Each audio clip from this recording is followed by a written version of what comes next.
Waalaikumsalam.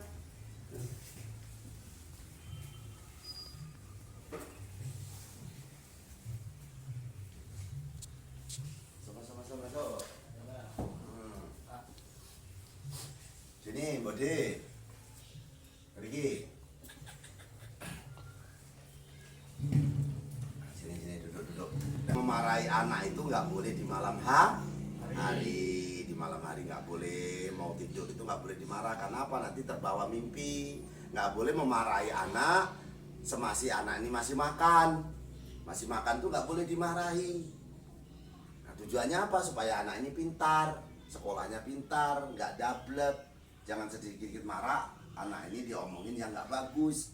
Karena anak ini otaknya masih labil. Mandi air yang banyak, ya basah kayak gini, mandi air yang banyak. Supaya apa? Pres.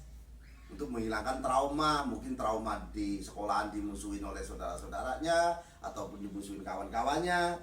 Maka menghilangkan trauma mandi air yang banyak, ya di waterboom kah, di sungai kah, atau di kamar mandi tapi airnya yang mancur. Nah, boleh anak ini dipukul tapi tempat yang berdaging. Misalnya, kamu ini bandel loh, yes, nggak mau sekolah, pukul di sini, jangan di sini. Nah, ini tujuannya supaya anak ini otaknya scan, otak besar, otak kecil, fungsinya banyak. Di sini banyak saraf, paham semua? Nah, ini yang perlu saya ingatkan ke kamu, kalau mukul-mukul adiknya nggak boleh di tempat yang bertulang, pukulan tempat yang berdaging. Nggak mau ngaji, kepuk sini ya, itu dipukul pak, pukul pantatnya, ya. Nah, sekarang ini bapak mau bahas masalah orang tua. Kamu masa dengerin omongan orang tua? Udah main nanti otaknya belum. Yang perlu Mbak Kliwon sampaikan dalam mencari rezeki. Kemarin kan membahas yang kemarin banyak keluhan bahwa mencari rezeki itu sulit. Memang sudah zamannya anak ini, dunia ini sudah tua. Maka harus kita pintar-pintar menyiasati. Caranya seperti apa? Bangun di pagi hari. Orang yang dinilai orang sukses itu bukan karena begadangnya, tapi orang yang sukses itu karena dia bangunnya di pagi hari. Setelah di pagi hari jangan tidur kembali. Kadang-kadang banyak orang habis sholat subuh malah tidur lagi. Tidak seperti itu kalau mau sukses. Bukan karena sedekahmu, bukan karena doamu, tapi karena bekerjamu. Ditambahi doa, insya Allah, karena goib ini ada. Ini yang saya sampaikan ke kamu-kamu semua yang ada di sini. Kalau mau mencari rezeki seperti itu, bangunlah di pagi hari, jangan meludah di depan pintu, jangan juga meludah di depan dagangamu. Nah, ini yang dagang-dagang jangan meludah depan dagangamu, jangan membelakangi dagangamu. Karena mbah ini sudah tua, banyak mbah ini, ya ini bukan mbah ini pinter. Menawarkan dagangannya misalnya nih, mohon maaf nih di sini. Beli bu, jangan. Pak, silakan beli Pak. Ini Pak, barang saya Pak. Silakan dibeli. Karena apa? Pak Amali. Walaupun tidak berdosa, tapi itu kalau dilakukan insya Allah rezekimu pun akan banyak. Jadi jangan membelakangi daganganmu. Wah, ada orang gotong mayat ini, kita nggak kenal waktu kita belanja nih. Hindari. Nah, ini. Kalau bicara soal hantu, soal goib, ibu-ibu, mas-mas yang ada di sini, dengan ayat kursi ataupun dengan gulu geni pun makhluk halus itu pergi. Dengan azan saja pergi. Ada pohon angker ini, kamu yang lihat ada pohon angker segala macam, banyak orang takut di situ. Azan saja, jangan dikomatin tapi. Allahu Akbar, Allahu Akbar. Pohonnya itu biasanya kan dia suka di pohon ringin misalnya. Tapi kalau suka sebenarnya di pohon nangka, tapi nangka itu yang ada bolongannya, ada bekas batangnya tapi dia bosok. Nah disitulah dia kayak semacam asap itu, dia masuk. Nah nanti malam keluar dia, karena habitatnya malam. Sebenarnya setan itu bukan apa, dia tuh jin. Jin itu makhluk seperti kita, cuman berbeda alam. Jadi kalau orang yang sudah mati itu sudah mati. Cuman kadang-kala jin ataupun setan itu menyerupai manusia yang mati itu untuk menggoda iman daripada keluarganya. Nah, ini yang perlu saya sampaikan supaya kamu paham. Kenapa Pak? Saya itu Pernah mimpi Pak, dimimpin orang tua saya yang sudah mati. Iya, itu orang tua kamu yang memang udah mati, tapi dia bisa masuk ke alam kita. Karena apa? Orang yang sudah mati itu rohnya itu masih gentayangan. Sedangkan kita tidur setengah hidup setengah mati. Kita tuh tidur itu setengah hidup setengah mati. Maka Allah gantungkan orang itu karena nanti di padang mahsyar akan diketemukan dan setelah itu kiamat. Akan yang surga-surga, yang ini begitu. Tapi alangkah sulitnya Pak. Misalnya nih, kemarin banyak yang tanya gitu, alangkah sulitnya Pak kita ini mematikan orang dan lain sebagainya. Ya nggak sulit bagi Allah. Contohnya tsunami kemarin di Aceh, ribuan manusia mati. Nggak usah soal itulah. Nah sekarang PLN ini listrik ini. Allah ini mematikan itu nggak usah dipuntirin satu-satu. Tukang PLN itu nggak usah muntirin satu-satu. Datang ke pusatnya yang di Menggala sana matiin sekelilingnya, mati semua seluruh kabupaten. Jadi bukan mau kamu ditokokin satu-satu terus, nggak seperti itu. Dan kenapa kok ada malaikat pencatat kebaikan, malaikat pencatat kejahatan? Ya karena akan dipertanggungjawabkan semua pekerjaan kita. Malaikatnya ada 2, longkar dan nangkir seperti itu. Tujuannya yaitu Allah itu begitu sempurnanya. Jadi ini ngantur ya bahasa Mbah ya. Jadi intinya yang jelas nih, seandainya air lautan itu dirubah menjadi tinta, ini menjadi tinta, ini dirubah buat bolpen, buat spidol nulis ikan water, ikan teri, ikan nggak cukup. Begitu banyaknya ciptaan Allah itu, begitu banyaknya di dunia ini. Bukan hanya di Indonesia, di dunia. Bahkan ada yang belum ada namanya. Makanya saya ini tekankan kepada kalian, nggak mungkin meja ini ada di sini tanpa ada pembuatnya. Ada yang orang-orang luar negeri bilang bawain manusia ini tercipta dengan kebetulan. Tidak ada yang kebetulan. Nggak mungkin HP bapak ini, HP mbah ini ada di meja ini kalau tidak ada pemiliknya. Pasti ada yang membuatnya juga. Termasuk bumi ini begitu sempurnanya. Coba sempurna nak. Nih bukti nih omongan Mbak Amit ya anak ya. Nih mohon maaf, rambut kan ya, selalu dicukur sama kamu. Pernah gak kamu cukur alisnya? Gak pernah. Padahal sama-sama dari makanan kamu, nutrisi namanya. Gak pernah dicukur. Tapi tumbuhnya ya segitu-gitu aja. Gak semua kebetulan. Mata ada tutupnya. Coba kalau gak ada tutupnya gak bisa tidur. Lubang hidungnya ngadep ke bawah.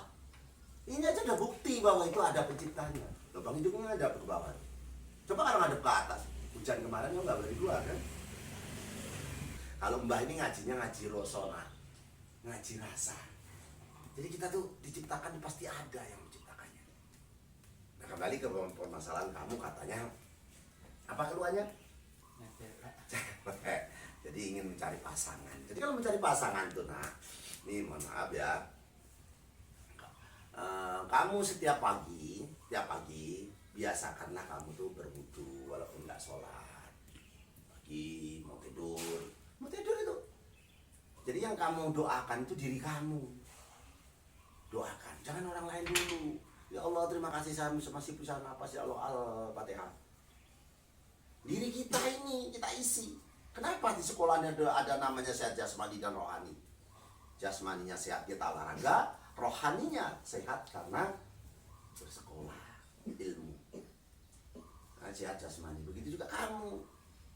Rohnya diisi dengan apa? Dengan doa-doa. Karena Allah ini tidak butuh pulsa.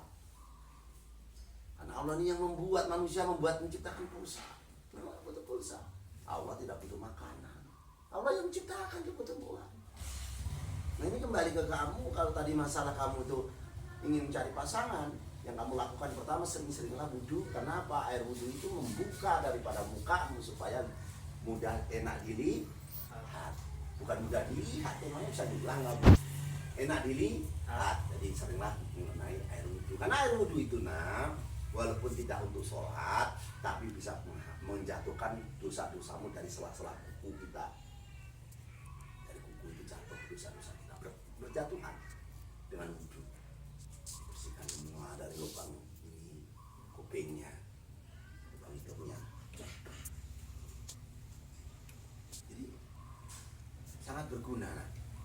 Nah ini yang saya sampaikan ke kamu yang perlu itu dulu. Setelah itu kok anu ya Mbak ya, kok mudah seperti wudhu. Saya sudah melakukan wudhu tiap hari. Ya sudah, mau keluar itu kamu pakai doa Nabi Sulaiman. Karena Nabi Sulaiman ini nabi paling kaya. Sampai Ratu Bilqis saja dinikahin, istananya pun bisa dipindah, bisa bicara dengan binatang. Kalau yang paling tampan itu Nabi Yusuf. Nah, Nabi Yusuf itu tampan seperti bulan purnama. Tapi kalau Nabi Muhammad seperti matahari dan bulan purnama, sudah ganteng, gagah dan berwibawa. Itu Nabi Muhammad. Ini berarti saya gimana Mbak? Bukan Nabi Yusuf. Ada doa Nabi Yusuf. Tapi ini Mbah jangan ngomong doa Nabi Sulaiman karena pendek. Innahu min Sulaiman wa innahu bismillahirrahmanirrahim. Sudah basuh mukanya 3 kali keluar. Halo cewek gitu. Nah, nggak kena Mbah.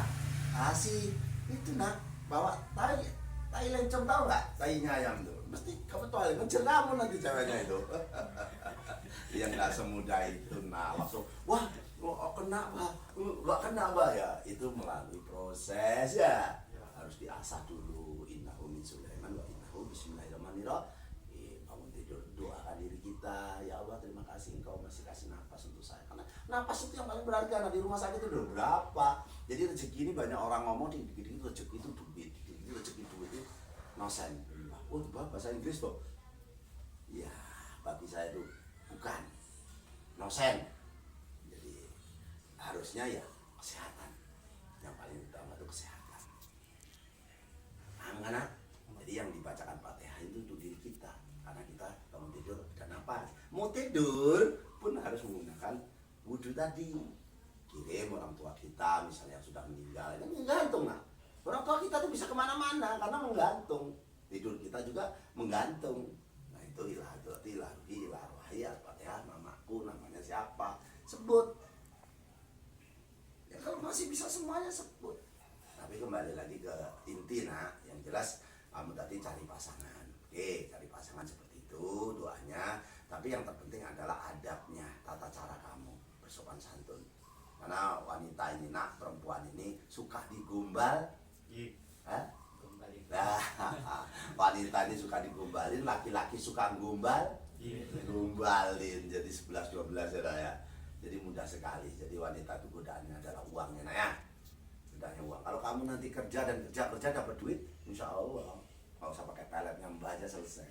Nanti yang ilmu jalan goyang ada nggak? Ritualnya ada, tapi itu nggak alami, istilahnya nggak lama. Nanti orang itu benci dengan kamu. Yang terpenting adalah sekarang ini kamu bangun di diri kamu supaya kamu menjadi hebat, supaya anak itu tertarik bagaimana. Caranya ya seperti itu, berdoa, membuktikannya itu nah sekarang ini sulit. Sekarang ini lihat orang itu nggak mau prosesnya, tahu prosesnya, taunya langsung jadinya. Prosesnya nggak usah tahu ini saya beli motor nih, ini BPKB-nya nih, STNK-nya itu pelet yang ampuh ya. Nah, itu ya nak ya untuk kamu. Jadi yang lain-lain ini bicara lagi permasalahan rezeki. Sebenarnya rezeki Mbak ini bukan banyak juga ya nak ya, karena belum tentu orang ngukur itu bisa ngukur badannya ya nak ya. Belum tentu dokter tuh bisa nyuntik sendiri ya nak ya. Dia bisanya nyuntik orang lain, ngukur orang lain, tapi dirinya sendiri nggak tertolong. Nah itu udah banyak nanya dokter tuh krepeng saya lihat ingusan, tapi nyelamatin orang lain, ya itulah lah jeleknya. Jadi orang berilmu itu bukan berarti bisa nolong dirinya sendiri, tapi dengan ilmu kita akan tertolong. Kembali ke masalah rezeki dan rezeki itu memang letaknya semacam goib. Orang nggak kerja keras kok kaya. Orang yang kerja keras sampai hitam gosong kok susah. Tapi semua yang diciptakan di bumi ini itu sama Allah Subhanahu wa Ta'ala, Tuhan kita ini, itu dibuat kaya semua. Karena lahir nggak ada yang langsung pakai baju, ataupun lahir sudah pakai baju, nggak ada. Semua telanjang. Nah, ini bagaimana caranya kita mengambil rezeki? Percaya bahwa kita ini hidup ada yang membuatnya. Ibarat kita punya anak ini Bu, punya anak 5, nggak mungkin anaknya itu mau disengsarakan oleh kita, oleh orang tuanya, itu nggak mungkin. Caranya seperti apa? Banyak-banyaklah mengadu, banyak-banyaklah meminta, karena Allah ini ya Rahman ya Rahim, Maha Pengasih dan Maha Penyayang. Banyak-banyak meminta. Ya kalau kamu nggak banyak-banyak meminta, yang lain banyak meminta. Sedangkan Allah ini kan ada nak. Kenapa? Allah itu ada di kolbu, di hatimu yang paling dalam. Bukan, mohon maaf, bukan Allah itu adanya di Mekah. Bukan nak. Biar Bapak dihujat orang banyak, nggak apa-apa. Bapak hanya ingin menyadarkan itu kan orang-orang punya duit. Kita ini nggak punya duit, nggak ke Mekah berarti nggak ketemu Allah. Tidak di Mekah. Kalau di Mekah berarti Allah ini punya orang Arab. Kita gimana orang Jawa? Kan gitu. Allah tidak di Mekah, tapi Allah ada bersama-sama orang yang susah. Jadi bukan karena ibadahmu itu hanya untuk dirimu sendiri. Zikir pak, zikirmu hanya untuk dirimu sendiri, untuk menenangkan kamu. Ibadahmu, sholatmu itu hanya mencegah ma'ruf dan mungkar, mencegah kamu supaya nggak jahat. Bukan untuk orang lain. Yang Allah suka itu membantu orang lain yang kesusahan karena aku di sampingnya. Enggak apa-apa dimusuhin Ustadz Yai, biarlah. Karena memang seperti itu. Orang-orang yang sholat itu dirinya. Buat apa Bapak Emna hidup di masyarakat ini nggak mau ngurmatin orang yang kaya, nggak peduli. Mau siapa aja, mau Pak Hasan Basri, mau Pak Roji, bahkan mau Winarti bupatinya pun video ini ditonton ya nggak apa-apa. Saya hormati nggak kalau orang kaya nggak mau peduli. Bener nah. Sekarang ini kan kebanyakan di masyarakat kita itu kan begitu. Orang yang kaya dihormati, gotong royong nggak mau, ronda nggak mau. Kena prank kita nak. Nggak saya hormati, saya juga nggak suka.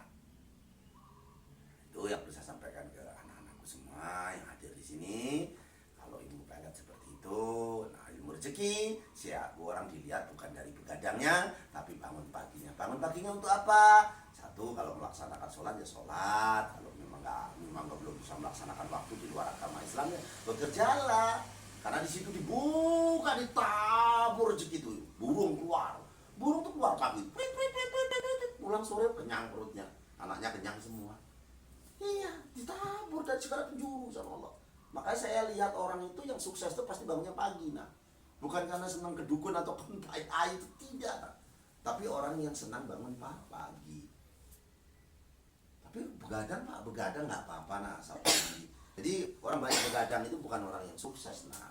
Tapi kalau dia begadang tapi mau kerja ya sukses juga, bangunnya pagi itu tadi.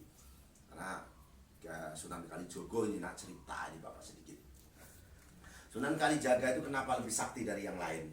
Karena Sunan Kalijaga ini toponya tapanya itu bukan karena lapar, tapi karena dia betah melek. Maka Sunan Kalijaga, kalinya dijaga, dikelilingi terus supaya nggak ngantuk. Sakti.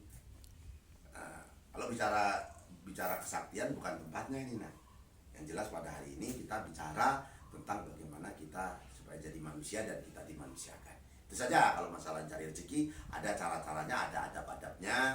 Walaupun itu tidak berdosa jangan dilakukan, jangan meludah depan pintu, jangan membelakangi daganganmu, dan jangan kalau jualan ini mentang-mentang jualan tahu-tahu ada orang beli garam langsung dilayani pagi hari, jangan juga itu seperti itu.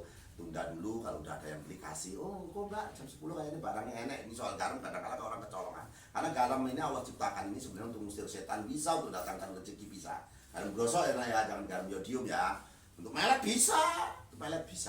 Jadi intinya yang perlu saya sampaikan di sini tentang bagaimana cara-cara mencari rezeki dengan cara magnetnya. Magnet itu menyedot dengan cara Allah. Jadi itu yang perlu dilakukan, bangun pagi. Jangan lupa kita semangat dan bahagia, jangan judet, jangan cerewet, jangan judes, jangan ceketus, jangan pokoknya satu rumah itu nggak boleh. Nah rezeki itu akan lari kalau orangnya itu cerewet, terutama ibu-ibu ini cerewet apa dengan suaminya ini nggak nyatu, nah rezeki itu nggak akan datang. Jadi percaya diri, saya punya duit 1 miliar, saya punya duit 1 miliar, bisa. Aset bapak ini dihitung miliaran, nah bapak pernah di KPK masuk ke sini gara-gara bapak nyalon DPR. Apa sampai semua data-data yang intro kayak miliaran bapak kerjanya sebenarnya kemarin nyantai-nyantai aja, nyatanya ada duitnya yang di rumah makan, yang pemancingan, yang di Lampung Timur, yang ini terus asetnya miliaran sih. Jadi intinya yakin dengan diri kita, jangan kan cuma 1 miliar, 100 miliar kamu bisa cari, yang penting saya harus dapat, jangan dapat. Di diri kita ditanamkan bahwa ada duit 1 miliar, ada duit 1 miliar. Itu yang perlu saya sampaikan ke kamu orang itu, karena Allah bersama kita, Allah bersama orang-orang susah. Jadi jangan takut kamu berbuat sesuatu dengan orang lain, karena nanti akan dilipat gandakan dari hasil perbuatan kamu. Karena karma sekarang ini cepat, gak kayak dulu. Berbuat sekarang tahun depan udah kena. Kita nyakitin orang, siap-siap aja disakitin orang. Siap-siap aja tuh, karma itu berlaku nak. Jangan kamu bilang nggak berlaku. Memang kadang-kadang kita nggak tahu. Kamu marah dengan orang, oh kamu kurang ajar, kamu bajingan, kamu babi ya, kamu ambil misalnya nggak sebanding kamu marah-marah. Kalau dia udah waduh, udah sujud, nangis, oh yang bumi ini kamu yang kena karma. Entah dengan cara apa, nggak mungkin mukul dibalas pukul, nanti ada orang lain yang memukulnya, entah itu malaikat, entah itu siapa, saya nggak ngerti. Jadi yang jelas sekarang jangan berbuat jelek, nanti kamu akan dijelekin orang juga. Nah itu saja yang perlu saya sampaikan. Masalah jimat, masalah ini itu hanya hiasan, itu nggak harus, nggak sebuah keharusan. Yang terpenting adalah ditanamkan di diri kita bahwa Allah itu bersama kita. Allah itu ada di kolbu, di hati yang paling dalam. Kenapa saya katakan di kolbu? Sekarang kamu mau berbuat jahat itu nggak ada omongan, jangan nih. Ada, Allah itu melarang dengan sendirinya lewat aliran darah kah, lewat saraf kah. Itu bukti bahwa Allah itu ada sama kita. Walaupun kita nunggu perintah dari Mekah kelamaan. Jadi itu saja. Jadi dulu lah, kita berdoa tadi kemarin sudah saya sampaikan. Doa itu adalah tangan, guratan tangan dengan tangan satunya ketemu, maka menghadap ke kiblat, tangannya sebahu. Sebahu, enggak, oh ada yang doa sampai ada yang begini. Saya bukan mengatakan itu nggak benar, nah pengetahuan Bapak sesuai dengan ilmu yang pernah Bapak dapat. Tak dari mana saya nggak ngerti, sampai sekarang pun saya pusing tentang ilmu. Jadi intinya tangan guratan tangan satu dengan tangan satunya ini jadi satu, lalu tekuk, yakinlah. Nah, nanti Allah akan berbuat dalam kolbu kita. Nggak ada yang nggak atau asalkan pun upaya pun. Jadi itu saja yang bisa saya sampaikan. Saya tidak perlu panjang lebar dan terlalu panjang membuat kejenuhan. Nah, saya akhiri dulu. Wabillahi taufiq wal hidayah. Wassalamualaikum warahmatullahi taala wabarakatuh. Jadi salam itu semangat ya nak ya, karena salam itu adalah doa untuk kamu, bukan untuk saya. Tapi membalas salam maka akan diberi kerahmatan dari Allah Subhanahu wa Ta'ala.